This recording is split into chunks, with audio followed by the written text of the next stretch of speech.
মনে হচ্ছে না পিয়ালিতে বরফ পড়ছে? ওই দূরের দিকে তাকাও, পুরো বরফ পড়ছে পিয়ালিতে।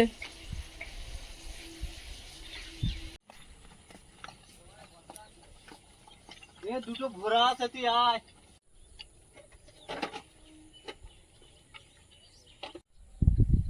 নমস্কার, সীমা ন্যাচারাল ব্লগে আরো একটি নতুন পর্বে সবাইকে স্বাগত। সকল দর্শক বন্ধুদের জানাই শুভ সকাল। এখন সকালবেলা উঠে মিস্ত্রিরা কাজে এসছে, আমি বাসি কাজ সব সেরে নিয়েছি। চা বসানোর জন্য সব উনুনের ধারে নিয়ে চলে এসেছি। আজকে থেকে আয়ুষের মর্নিং স্কুল শুরু হয়েছে। প্রচণ্ড গরম পড়ার ফলে দুপুরে বাচ্চারা স্কুলের মধ্যে থাকতে খুব কষ্ট হচ্ছে। তো এখন থেকে মর্নিং স্কুল হবে, আর কবে গরমের ছুটি পড়ে এখন কিছু জানায়নি। তো আয়ুষ এখন পান্তা খাচ্ছে, জল ঢালা ভাত খাচ্ছে, খেয়ে ওর বাপি যাবে স্কুলে দিয়ে আসতে। আমি মিস্ত্রিদের চা দেব, আর তারপরে সারাদিন কি করছি আর কতটা কাজ হচ্ছে দিনের শেষে আপনাদেরকে দেখাবো। তো প্লিজ সাথে থাকুন, আশা করছি ভালো লাগবে। আর যারা প্রথমবারের জন্য আমাদের চ্যানেল ভিজিট করছেন, প্লিজ চ্যানেলটি সাবস্ক্রাইব করে অবশ্যই অল নোটিফিকেশান অন করে দেবেন, যাতে আমাদের ছাড়া ভিডিওগুলো প্রথমে আপনাদের ফোনে পৌঁছে যায়। ভিডিওটি ভালো লাগলে লাইক কমেন্ট শেয়ার করার অনুরোধ রইল।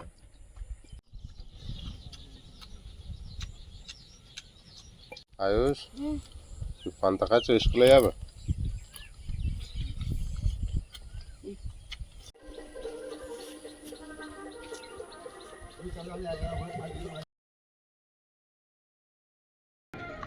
এত বালি বাইরে চলে যাচ্ছে কেন? এত বড় জায়গা। কিরাম বালিটা ये बाली है, ये किलो হেই,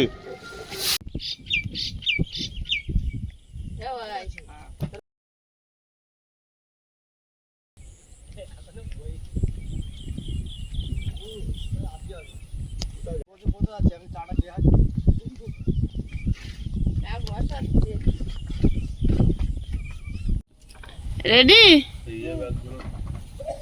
কালকের ব্যাগগুলো সব কোথায় ফেললে?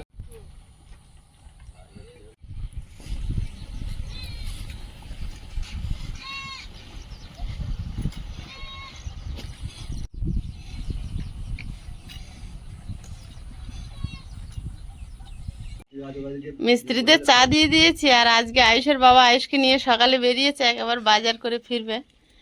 তো আমি একা একা মিস্ত্রিদের চা দিয়ে দিলাম। মশলা রেডি করছে, এবারে ভাড়ায় উঠে ওনারা কাজ করবেন। ভাড়ায় উঠলে বারবার নামা যায় না।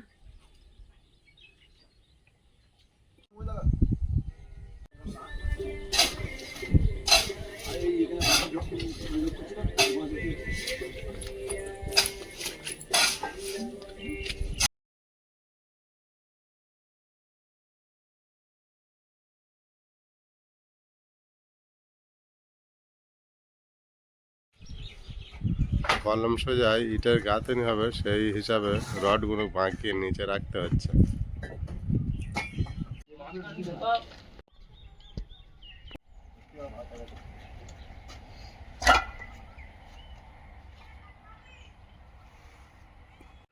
চারিদিকে ওয়ালের কাজ সম্পূর্ণ হয়েছে।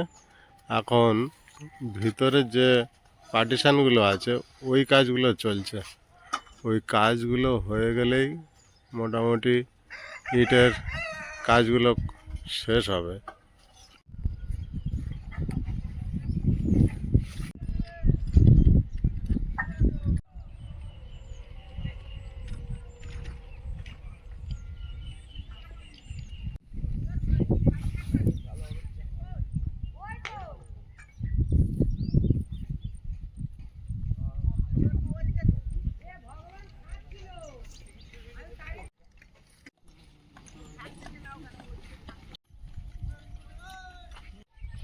এটা আমার একেবারে ঘরের পিছনের সাইড।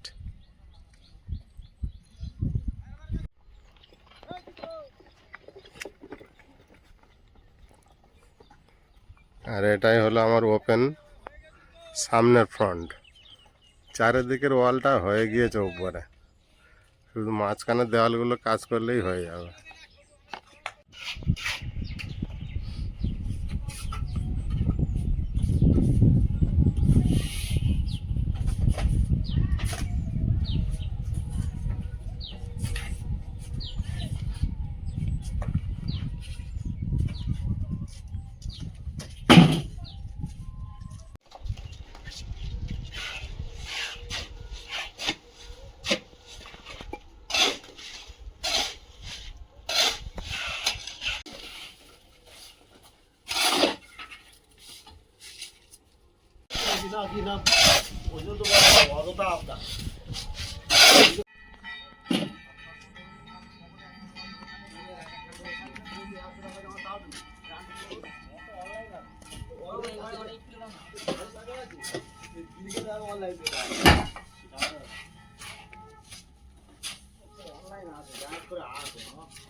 ওই বাড়ির কাজ হয়ে গিয়েছে?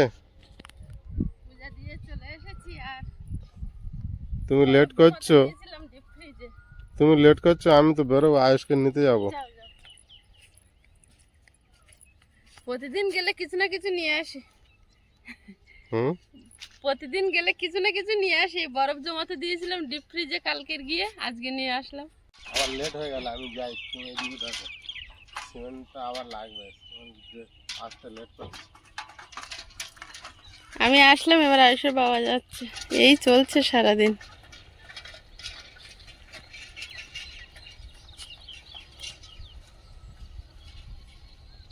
মশলা অর্ধেক কাজ হয়েছে, আর এই কড়াই মশলা সব ছড়ানো আছে। ওনারা খেতে গেছেন, 10টা 5 হয়েছে, ওনারা 10টার সময় টিফিন করেন। এধারে ঢালের গাঁথনি হয়ে গেছে, পূব দিকের অর্ধেকটাই মনে হয় হয়েছে। হ্যাঁ, অর্ধেকটাই হয়েছে, কিচেন সহ।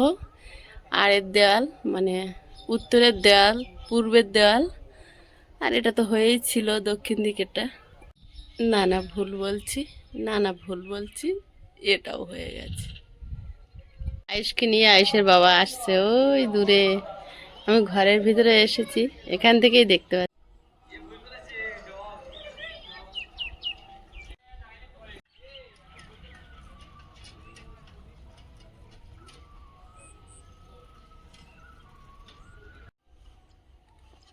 হ্যাঁ, এটা কে নেমে গেল?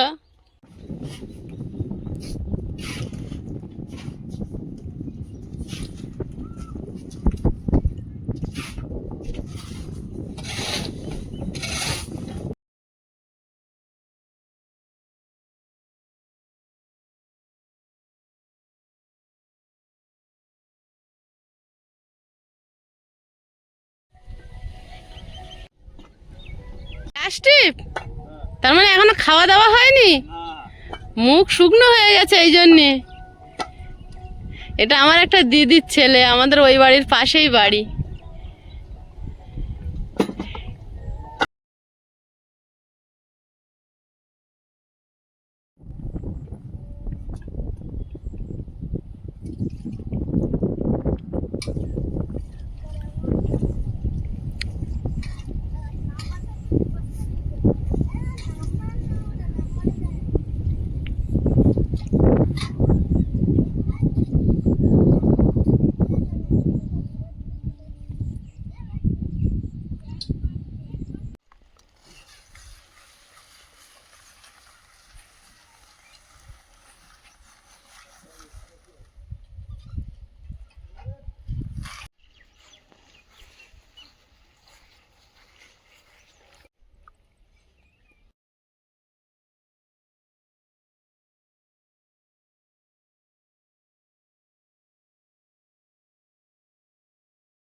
কেমিক্যাল দিয়েছো?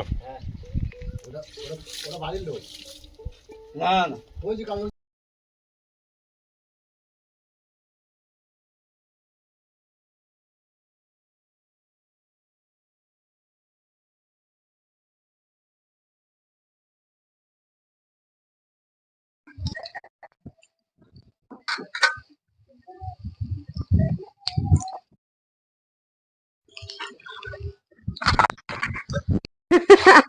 আজকে এন্ট্রি করি ব্যাপারে এনেছি।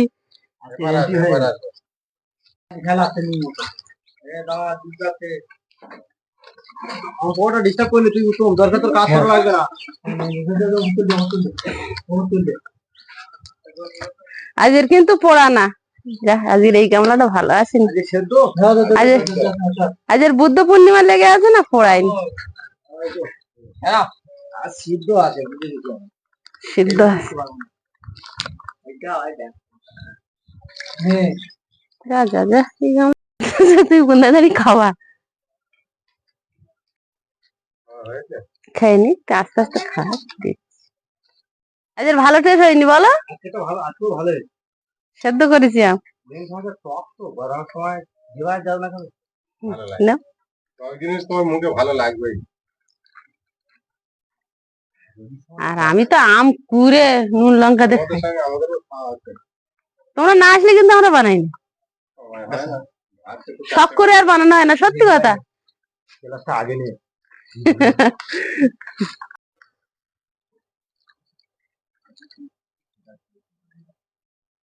তোমার খাওয়া গেছে আর নাও তলা, এইগুলো এবার ঘন রে বাবা। হয়েছে?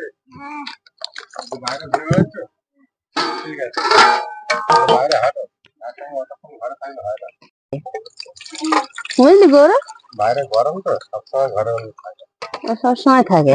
খেলার কেউ পায় না, ঘরে বাইরে একটু খেলা হয়।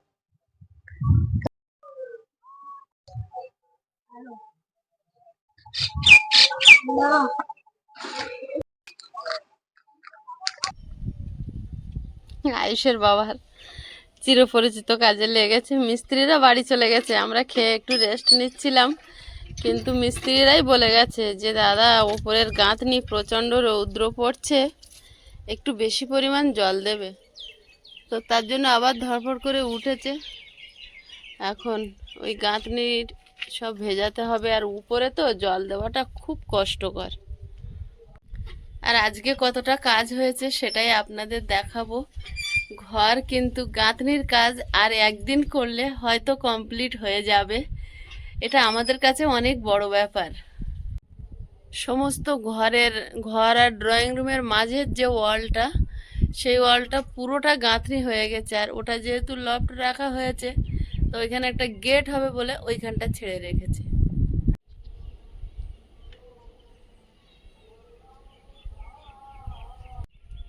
এইখানটায় একটা গেট থাকবে।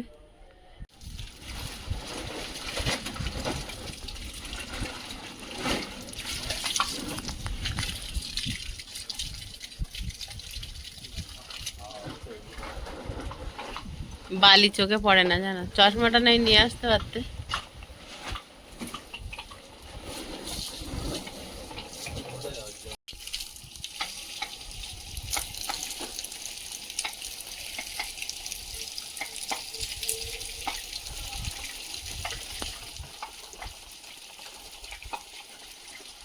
এখন জল দিয়ে ভেজানোটা খুব কষ্টের, আর না দিতে পারলে খুবই খারাপ হবে।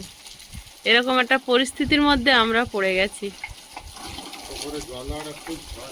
হ্যাঁ,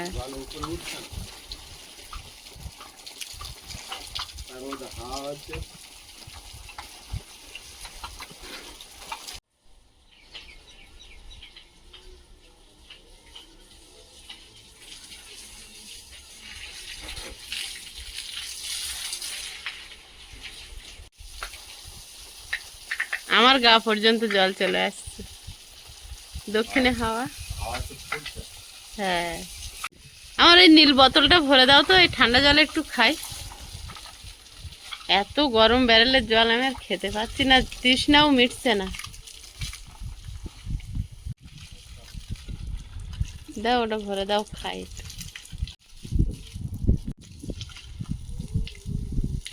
ভালো ঠান্ডা না? খাও, খেয়ে আর আমার দাও, আমি একটু খাই। খালি হয়ে গেল, ভরে দাও।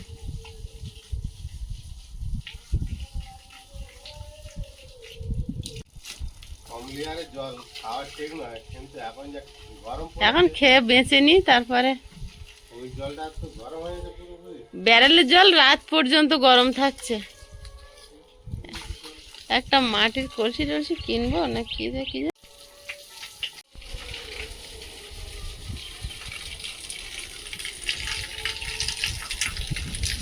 যেন মনে হচ্ছে পিয়ালিতে বরফ পড়ছে। ওই দূরে দূরে এত ওই উলু ঘাসের ফুলগুলো হয়েছে, যেন মনে হচ্ছে চারদিকটা বরফে ভরে আছে, তুষারপাত হচ্ছে। কত সুন্দর হয়ে আছে, ওগুলো কাছের থেকে গেলে সুন্দর দেখায়। এটা আমি অনেক দূর থেকে আমাদের ঘরের এইখান থেকে ক্যামেরাটা ধরেছি, পুরো আমাদের ড্রয়িং রুমের যে গেটটা আছে এখান থেকে ধরছি। তুমি কই? সিঁড়িতে উঠে ওই তোমার মাথা ওই কালো দেখা যাচ্ছে, এই তো দেখতে পাচ্ছি। এগুলো কিছু কিছু নতুন গাঁথনি ছেড়ে দিও কিন্তু। মাঝখানে ওই পার্টিশনটা পুরানো, এই মাঝিটা নতুন। শেষ হয়েছে? না, শেষ হয়নি, এখন অনেক বাকি আছে। এখন আগামীকাল গাঁথনি করলে গাঁথনির কাজ হয়তো কমপ্লিট হয়ে যাবে, তাই তো? কালকে শেষ হয়ে যাবে কালকে শেষ হয়ে যাবে। মোটামুটি। তো তারপরে আরো কাজ থাকবে, অ্যাজবেস্টারে ফিটিং করা। সেটা নিয়েই একটা সমস্যায় পড়েছি, কারণ হচ্ছে বারবার খবরে দেখাচ্ছে, বারবারই খবরে দেখাচ্ছে বঙ্গোপসাগরে একটা ঘূর্ণাবর্ত তৈরি হয়েছে, তো একটা ঘূর্ণিঝড়ের আশঙ্কা দেখাচ্ছে। তো আমরা এখন আমাদের দুজনের মাথার উপরে গুরুজন বলতে আপনারা দর্শকরা যারা আছেন গুরুজন, আর যারা সমবয়সী, যারা আমাদের ছোট স্নেহের ভালোবাসার মানুষ, তাদের কাছে ছাড়া আমাদের পরামর্শ নেবার মতো বিশেষ কোনো মানুষ নেই এখন এই মুহূর্তে আমাদের কাছে। তো আমরা কি ঝড়টা 15-16 তারিখ দেখাচ্ছে, তারপরে অ্যাসবেস্টার লাগাবো না কি তার আগে লাগাবো? 15-16 তারিখ দেখাচ্ছে না, 15-16 তারিখের পরে দেখাচ্ছে। তো যাই হোক, এখন কি করব এইটা নিয়ে একটা ভয় হচ্ছে, যদি ঝড়ে অ্যাসবেস্টারগুলো ভেঙে দেয় কতটা ঝড় হবে। বলছে আমফানের স্মৃতি মানে ফেরত আসছে, এরকম ধরনের সেরকম একটা দেখাচ্ছে। দেখাচ্ছে খবরে। আমি সকাল থেকে ওই খবরটা নিয়েই দেখছিলাম, তখন কি করব বুঝে উঠতে পারছি না। এখন তার মধ্যে ইট আনতে হবে, এখন ফের উপরে ইট যে কাজ বাকি আছে, চাপান গাঁথনির জন্য জন্য ইট ইট আনতে হবে, আর অ্যাসবেস্টার তো আনতে হবে বিল্ডার্স। যাই হোক, বাকি করে ঋণ দেনা করে এখন এত দূর এসছি, আমাদের তো মাথায় তুলে এই ঘরটা এই বছরে বাস না করলে আমরা কোথায় বাস করব এই মেন মুহূর্তে? সমস্যা হয়ে যাচ্ছে ঘূর্ণিঝড়ের আগে ঢুকতে পারলে খুব ভালো হতো, কিন্তু আগে সেটাও হবে ঢোকার না। কথাটা আমি বলছি না, আমি বলছি যে ঘূর্ণিঝড়ের কতটা আগে কি হবে সেটা জানা যাচ্ছে না। অ্যাসবেস্টারটা চাপালে আবার কোনো ক্ষতি হবে না তো, এটাই আশঙ্কা করছি, ক্ষতির আশঙ্কাটা পুরো করছি। কমপ্লিট করা হয়ে গেলে তাহলে আর সেই চান্স থাকবে না, কারণ দরজা জানালা তৈরি করতে সেগুলো সময় লাগবে। তো সেগুলো তো এক্ষুনি তো হবে উপরে না, অ্যাডজাস্টার দিলে যদি ফাঁকা থেকে তুলে দেয় সেটা তো রিস্ক হবে। ওটাই তো ভয় পাচ্ছি। এখন কি করব সিদ্ধান্তে আসতে পারছি না। তো আপনাদের কি মতামত কমেন্টে জানাবেন। আপনাদের মূল্যবান উপদেশ আমরা অনেকটাই মান্য করে চলি, হয়তো সবটা মানে আমরা যেটা আপনারা বলেন সবটা করতে পারি না, কারণ আমাদের সামর্থ্যে আসে না। তো যাই হোক, আপনারা জানাবেন যে কি করব, আর আপনাদের কাছে কি আপডেট আছে। হয়তো সব খবরটা আমরাও পাই না অনেক সময়, আপনারা